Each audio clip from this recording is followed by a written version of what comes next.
Tim Moore, I'm so excited to talk to you about relationship marketing, looking at the multi-generations that you've been studying for many years. And we'll start with your definition of what is relationship marketing to you. Well, relationship marketing may mean something different to everybody.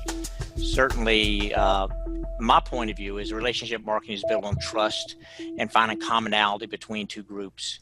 If I'm marketing, the classical sense of marketing, I'm trying to get a client or a prospective client, a prospect, to be interested in something that I have that's I think they may want or help their life. So I'm looking for relationship marketing that would mean that finding commonality with you.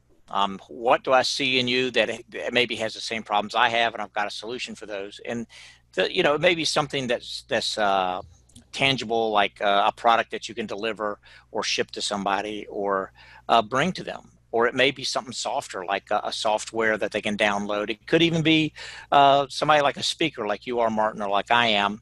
That's much softer. It's hard to contain. But it's how do I get somebody interested in what I have, the product, service, whatever it is that I'm bringing to the table, through commonality between the way you view the world and the way I view the world. Excellent. Sounds like a good definition. Now, let's talk about different generations, because I think we would qualify. I'm 60 years old, so I'm on the cuff of the boomers? Is that where I am? No, you're a boomer without any problem at all. You're qualify right there. Okay. Yeah. And you're what, 45 or 50 or something? Thank you. You're very kind. I appreciate that. It doesn't take much to make us feel good, does it? Yeah, I'm 3 years older than you are, Martin. Right.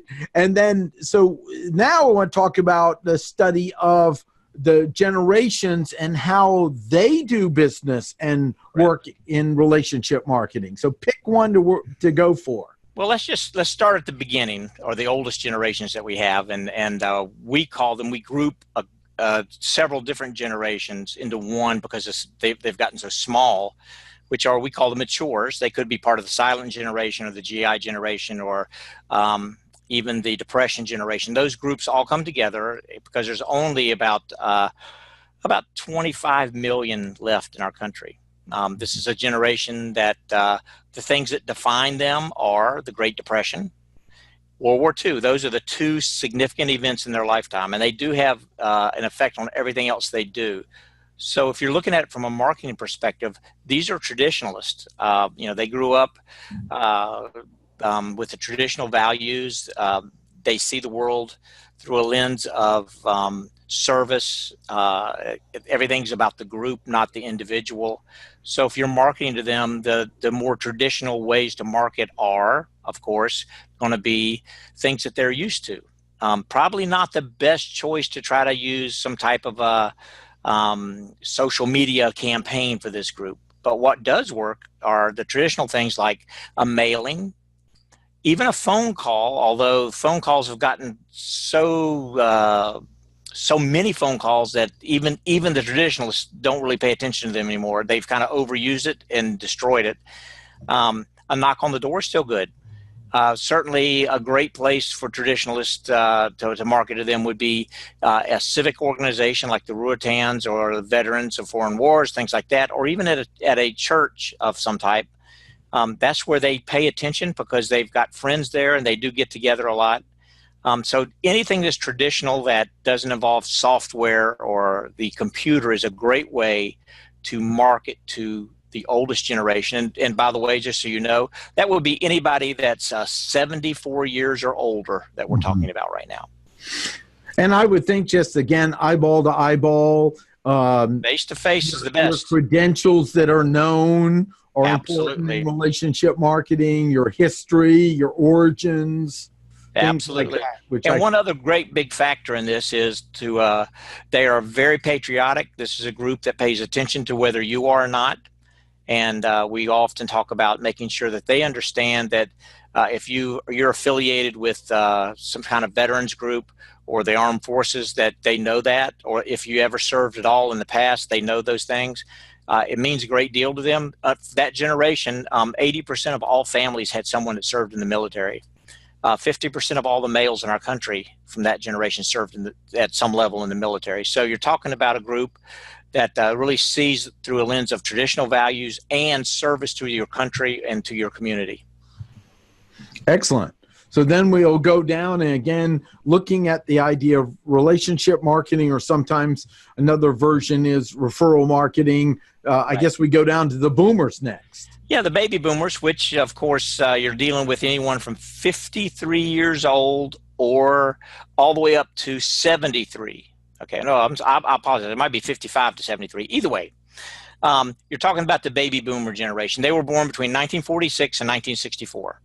So there's the baby boomer. You're a baby boomer. Yep. What things attract you? Well, certainly, for baby boomers, and you see this done in marketing, whether it's on television or radio, nostalgia is huge for baby boomers. Not because everything was great in their world, but music was pretty good. And so they really do gravitate back to things that have memories for them. They rode around in cars that listened to radio constantly. There are things that they hearken back to. And so this group is the kind of marketing that's best for them. Would be they only about 55-60% of them are really fluent on the computer. So it's probably not the best place to market with them, but really good places to market with them are at sporting events, at concerts. Those are great places, but they do like word of mouth. They are word of mouth people. They read body language very well. They were raised at a time when body language could really speak loudly. They will tell you, watch what they do, not what they say. They have those kind of values. You can still give them a phone call. They do answer the phone more often than they like to admit. They will pick up the phone and talk to someone. But a mailer is still good. It's not the best way, maybe, but there are ways to get their attention. So if you're going to market, this is where groups that are you can join and be a member of, things like a networking group, a referral group. Those are powerful for baby boomers. They like to see who you are and measure you, and they use the words like, hey, we're all going to be on the same page here. They're really into that. They love meetings. They like to have face-to-face meetings, whether it's one-on-one or groups. It's something they see as not only an opportunity for business, but a social event to them. So you're talking about a group of people that really uses their eyes, their ears, and takes in everything about you to try to figure out if you're the right fit for what they offer. Or what they're selling. So this is a group of people you need to be in front of. You need to act. They need to see you. You can't hide behind the computer screen and be very successful if you're marketing to baby boomers. Yeah, and I think that's right. And in that area, the handshake is everything. Tone of voice, all of it. Like if I came to you and said, "Hi, Tim, I'm Martin Brossman, and I'd like you to trust me, and I hope, I think I have a pretty good product, and what do you think?" That would be a good way to kill a deal or any trust very rapidly. Yeah, well, a firm handshake and is powerful. It does say something to them. Body language says a lot. Your message is important, that is concise and has meaning to them. And here's the other thing: listen, listen, listen. They're going to jabber on, so listen to what your baby boomer that you're trying to entice through a marketing campaign. Listen to what they say. Pay attention to it, because they will tell you exactly the way they want to be communicated. Excellent, excellent. Now, where do we go next in the idea of the Gen Xers. Marketing too? Yeah, Gen Xers were born between the years of 1965, the crazy 60s, and 1979, right? Or some people say 80, so I don't care. Those 2 years are very close together. So 79 or 80, it's all right with me. So you've got this group of of Gen Xers, and here's what you have. The parents of Gen Xers were who? They were the matures, and very early baby boomers are the parents of Gen Xers. The Gen Xers were raised in a time, one of the things that defines the smallest of all the generations in America are Gen Xers. This is a generation that you have to understand. The reason they're smaller is because the Food and Drug Administration approved the birth control pill. Families got smaller. There were campaigns in America that talked about zero population growth for our country. Everybody just replace yourself and we'll be good with it. We just don't have enough room for everybody. Of course, that was in the 60s, and you're looking now and you're going, wait a second. We have plenty of room for everybody. So you look around and you think about what kind of things affected them. They were the first group of children to be known as latchkey kids because both parents were working, double income families. Kids came home from school and did what? They went home, they had the key around their neck, and they let themselves in, and they did their homework, they got a sandwich, they watched some TV. And the thing that came into their life that changed everything about who they are and defines them is the computer came into the home. The first computers and the internet came into the house. And so suddenly there's this group of high school kids, some going off to college, that now are the first wave of computers. So the beginning of the technical age. But this is also a group that was very damaged by things, the defining political moment in their life was Watergate. And they watched the trials on TV and saw that you can't trust government.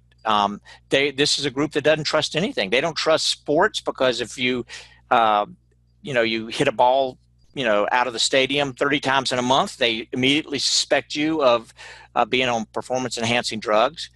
They don't trust the church because of all the problems, religion has had over the years. So they're very suspicious. They're incredibly cynical. To other generations, they seem a little unhappy. They seem stressed out. First generation to actually have college loans that have to be paid back, and a lot of them are still paying them back, 20, 25, 30 years after they got out of college. So you're dealing with a generation that has a lot of baggage they carry, and to tell you the truth, probably the most stressed generation that we know of.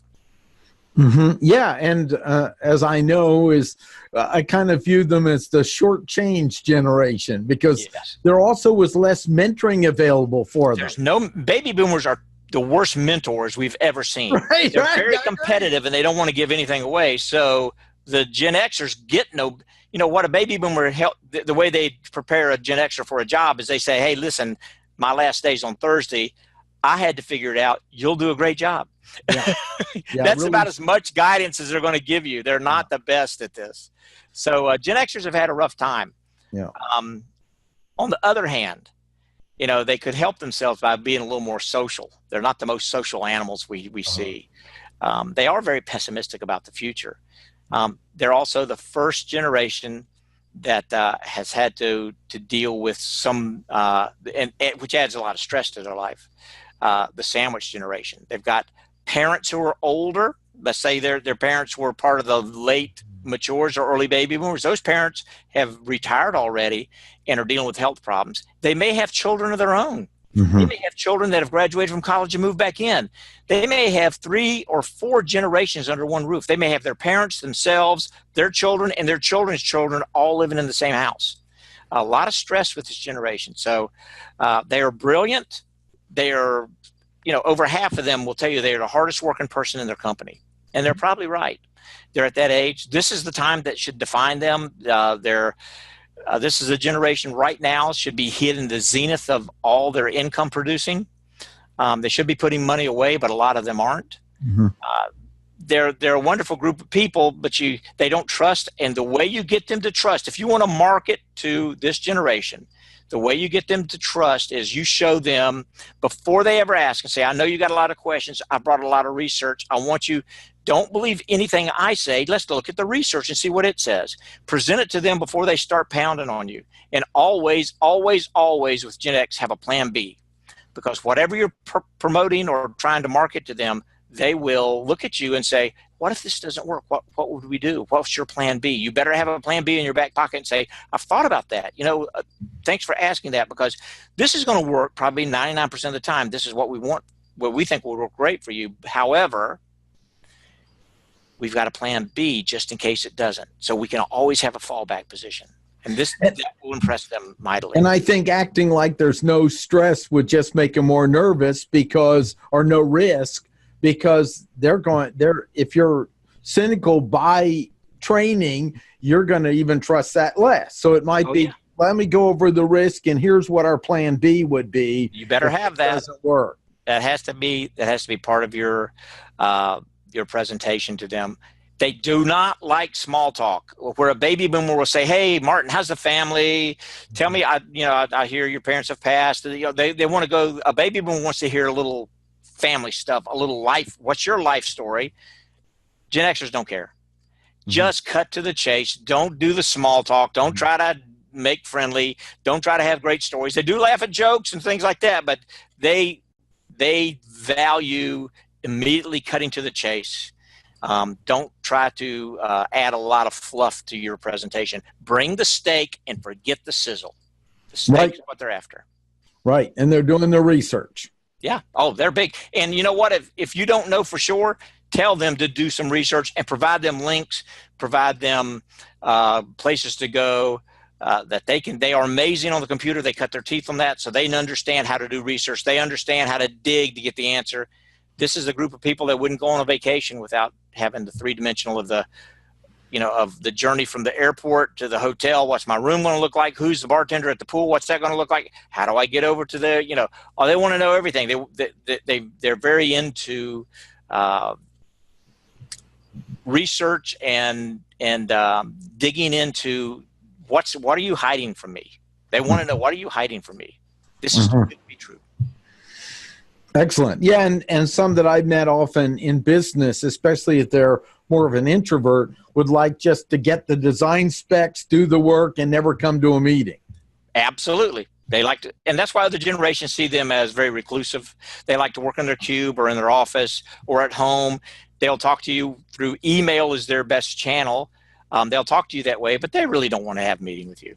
Not that they don't like people. You're just not the people they like. Right. Great. And then going down from there. Millennials. Anybody ever heard of millennials? Yes. Yeah, millennials, the children, they were called at the very beginning the echo boomers, because they were the children of the baby boomers. Right. So here come all these millennials. They're the largest generation in America right now, 85 million millennials. Wow. That's a lot. They are the largest segment of the working population as of this year. So you look at this and go, this is a lot of young people who have been raised very differently.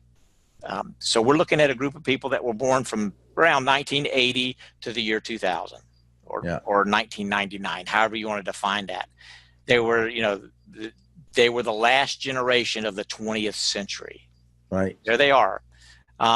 They were the children of who? Soccer moms. Soccer moms that drove them to events all over. The baby boomers worried, keep your children busy. They won't do drugs. So they kept them incredibly busy, drove them around those little minivans, kept them busy. So here are your millennials who very close to their family. Technology has really pushed that. Their main communication tool is text. They love their phones and they hate to talk on them. They also have been able to move life stage back a full decade.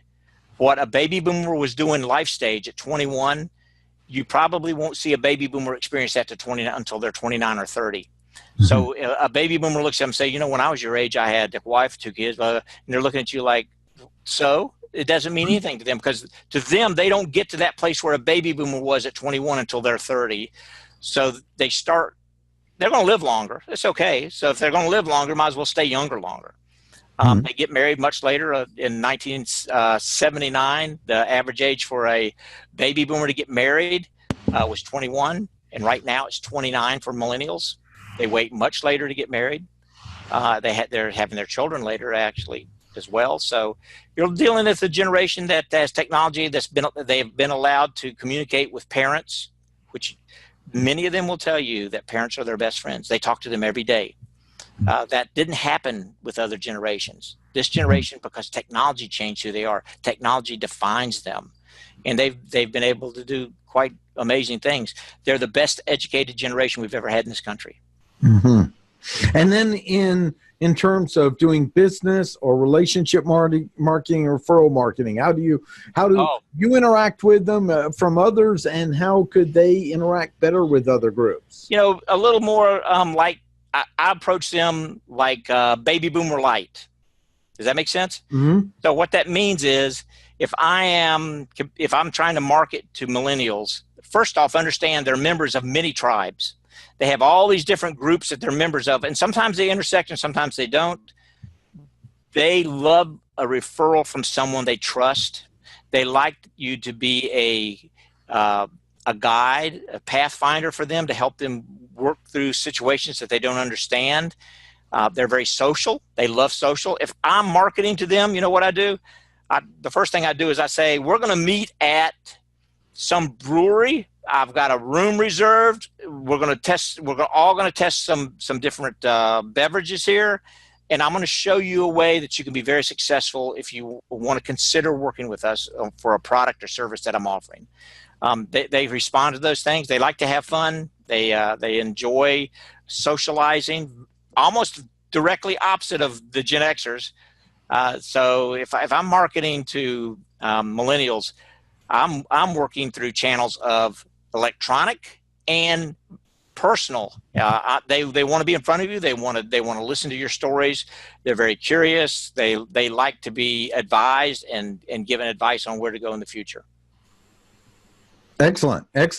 And then below them would be the generation that's born from the year 2000 to now, which are some people call them Gen Z. We call them iGens, like iPhones, iGens. This is a generation, you have to understand what they know in their life. None of them they don't remember 9/11. They just understand the impact 9/11 has had on their lives. This is a generation that's had to deal with an awful lot of security is big in their world. It has been since they were born, whether it was because of school shootings or because of terrorists and those kind of things.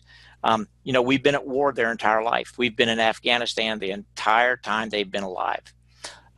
However, this is a generation that was raised and cut their teeth on technology. If you've got an iPad, don't hand it to a 4-year-old because you will not get it back without an emotional battle. They just gravitate to it. This is a generation that's probably going to be over 60% of them college educated. Mm-hmm. This is a generation that will have, they're not old enough yet. They're just getting ready to start hitting the marketplace for work. And it's a generation that will probably have 15 different jobs in their lifetime and probably live in 17 different places. They're very active. They grew up in really good economic times versus millennials. When you're coming of age as an iGen or a Gen Z, whichever you want to call them, the economy's been pretty good your whole life. You haven't seen that much bad news.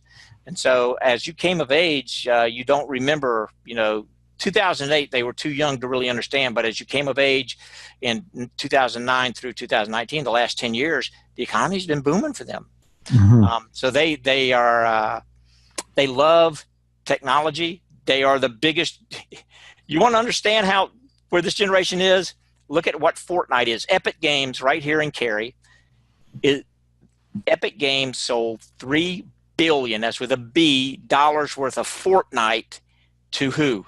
To iGens. Now, What are the iGens doing? What are they buying? They're buying things that don't even really exist. They're buying, weapons and clothes and devices that aren't real. They're just buying them so they can continue to play the game. It has become huge, and so they live in a different kind of world. They don't understand maybe some of the pain other generations have been through.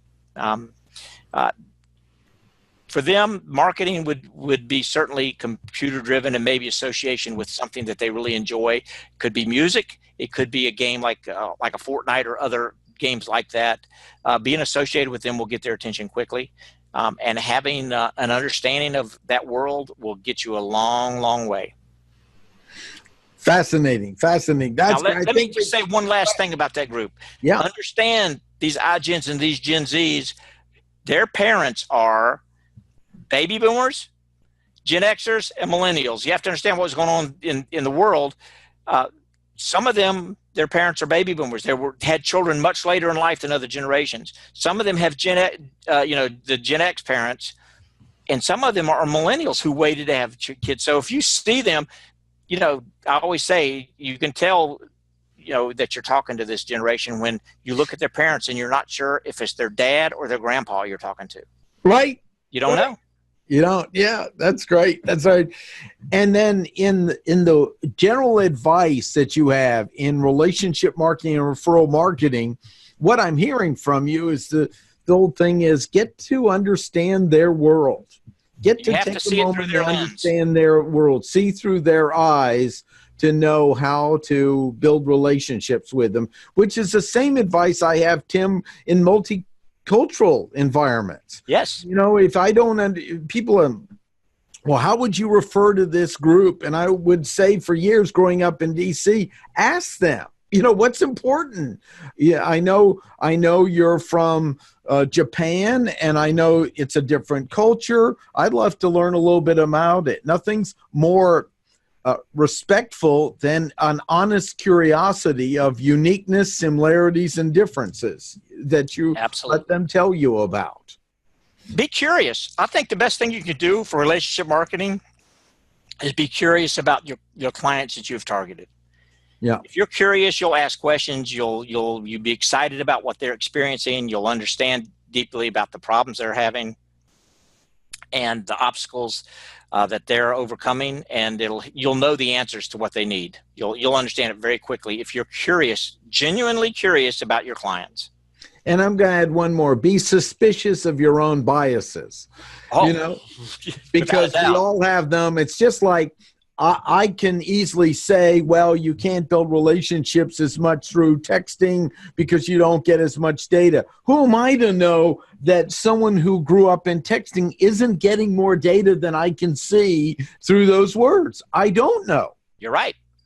They may have developed some extra senses, and I mean this, that I just didn't develop, and I'm not, you know, instead of admitted, maybe I don't have that skill. Maybe I need more data to connect. Is another important piece of it. Just make sure you aren't using what makes it easy for you as a bias to justify not learning something about another world as well. Well, you have to understand, and one thing I always like to say is, you know, when I grew up and I was curious about something, I went to the encyclopedia. Mom would say, go figure it. And I would open the encyclopedia and I'd be looking for it. And I'd say all kinds of other things on the other pages. You know, ADD jumped all over me at that time. And I would go, hey, look at this. Look at that. I finally get to the page I was looking for to write my report. Nowadays, if you've got a question, what do? You just ask Siri. Yeah. Or just ask Google, and the answer comes to you. Yeah. And so all the knowledge of the world is in your pocket, and all you have to do, no matter where you are, you don't have to wait to get home to pull out one of the 38 volumes of Encyclopedia Britannica. All you have to do is press the button and say, "Hey Siri, what do you know about?" And they'll tell you. It's remarkable, and maybe older generations don't understand just how amazing that is. Even I sometimes find myself saying, I wish we just knew. And somebody will say, if only we had a device that we could look at and tell us. And I'm like, oh, that phone in my pocket, because I still see it as a phone versus an information portal, which is really what it is. The other piece of this is just recognizing that core human phenomenon, our needs, our wants, our fears do cross generations. Yes, we still are concerned about the well-being of our kids. We still want them to succeed, but not die before we do. We still, care about our own enjoyment, satisfaction, fulfillment in life. It's just it comes in different medians. Some groups want to have more experience. Another one, like you said, the baby boomers, there's a bed and breakfast, and she learned early on, they like nostalgia even if it wasn't their own. So in marketing to them, she shared more of the history of the bed and breakfast, and that spoke to that group, even if it wasn't their own. So we still have a human condition we live in, and that gives you a parallel to kind of notice, where is it? It's still there. We still are self-centered many times, and and everything else, and we're all the mix. We're the mix, the good, the bad, the ugly, and really start to listen for that uniqueness. And to me, Tim, it makes life more interesting, because if I realize every human being is a different experience of the world from every other human being, then discovering it is a new adventure. It's like a journey I'm going on to a new place. It is, but you have to understand that the journey that your generation, that the kids that were in elementary, high school, college with you, you all shared something similar. There was a time and space on this planet. Things were happening. You see it differently. Another generation, maybe much younger, might see their time and space that they're sharing on their journey. Schools are taught differently today than they were when you were in school, Martin. The world has different problems than it did. Whoever would have thought of global warming back in the 1970s? Nobody. It wasn't even a problem. We saw nothing like that. And even back to, if you talk about your responsibility as a citizen, I talked about how those matures, 80% of the families had somebody serving in the military, or 50% of all males were in the military. Well, we had a crisis going on. We had World War II, we had Korea, those kind of things. However, flip to this generation that are of age, you're talking about somebody from 19 to about 25, only a little less than 8% of all this new generation serves in the military. So the service aspect of what you do for your country is not there. When John Kennedy said, ask not what, your country can do for you, ask what you can do for your country. That may not be the way these new generations see it. They may not see the way John Kennedy's generation saw it. Because you know what? They've never had to have compulsory service. They've never been drafted. They've never been asked to join a group to do something good. So you see other groups coming in to try to pick up that slack, which may be things like churches or fraternities or sororities, appealing to these groups that want to do things different, but they're not compelled to do that like they were. And maybe that's good or maybe it's bad. It's just a different time. Understanding the environment around you, which includes other people, and being curious about them, listening to them, through whatever technology or no technology. One of the things that you will find is different generations have different values on things. A baby boomer probably would tell you if they're want to play a sport as they got older, it would probably be golf, and it takes about 3.5, 4 hours to get around to golf in. A younger generation is like, I don't have time for that. That's too slow for me. But they both have value. Whatever a younger generation is doing, they both have value. So you have to understand that if I'm going to try to attract a baby boomer male, I take him to a golf course. I got him for 18 holes, and we're going to talk about all kinds of things if we ride around.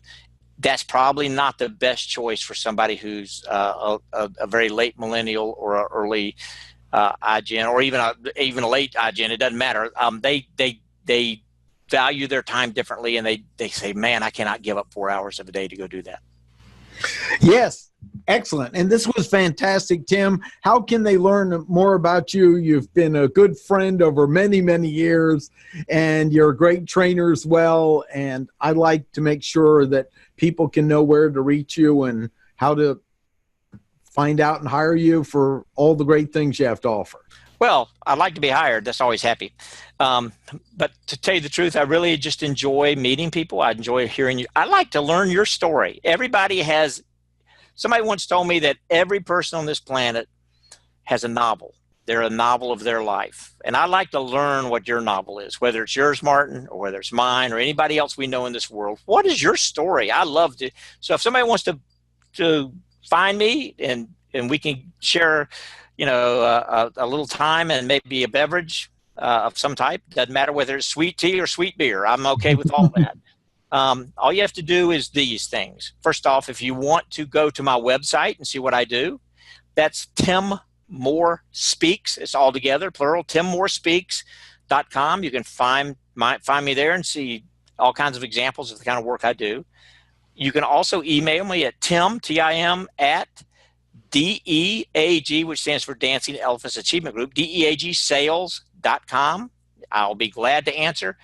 And you can find me on Twitter. You can find me on Facebook. Those are easy to find. Twitter is Tim Moore Carey, TimMoore Carey. You can find me on Facebook. Easy. Just put my name in. You'll see me, what I'm doing. I publish stuff virtually every business day about the different generations and what makes them unique. If you can't find me, you're not looking hard enough, because I'm easy to find. Excellent, Tim. Thanks so much for the time. This is really valuable. And I ask if people found value in this, share, comment, subscribe, give us some feedback. We both like it. And this will be available on YouTube. So excited to share it. Absolutely. And I look forward to anybody. Hey, I'm serious. If you're out there and you're watching this and you're saying, that's kind of interesting to me, just contact me and we'll find a place and time that we can sit down together and enjoy each other's company and learn about our stories. Sounds great. Thanks, Tim. Thanks so much. Okay. Take care, Martin.